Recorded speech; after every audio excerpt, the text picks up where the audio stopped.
President Obama gathered his national security team at the White House for a briefing on the shooter's motives. The president says, though the terrorism investigation is in its preliminary stages, the act is certainly an example of homegrown extremism, in his words.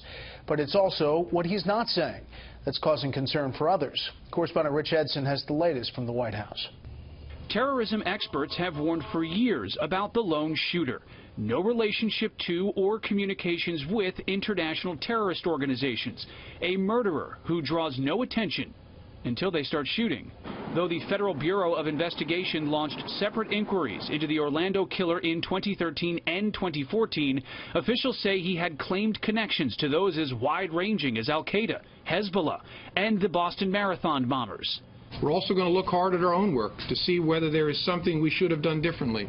So far, the honest answer is, I don't think so. This attack has prompted familiar monikers, both legal and descriptive. A terrorist attack, a hate crime targeting those for their sexual orientation. House Speaker Paul Ryan, echoing the thoughts of Republicans, says we are a nation at war with Islamist terrorists, phrasing the White House still refuses to use to describe attacks like this.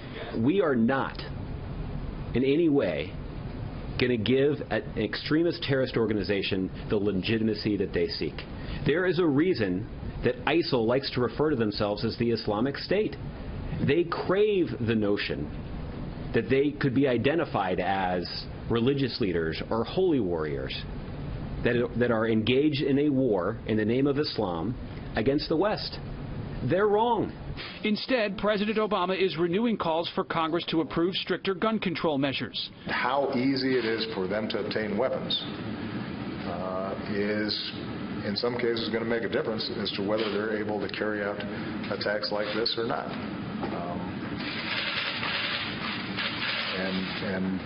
We make it very easy for individuals who are troubled or disturbed or want to engage in violent acts to get very powerful weapons very quickly.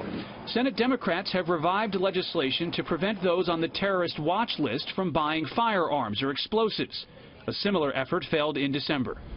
The senior Senate Republican aide tells Fox News that the Orlando shooter still could have purchased weapons under the Democrats' bill because he was not on the terror watch list.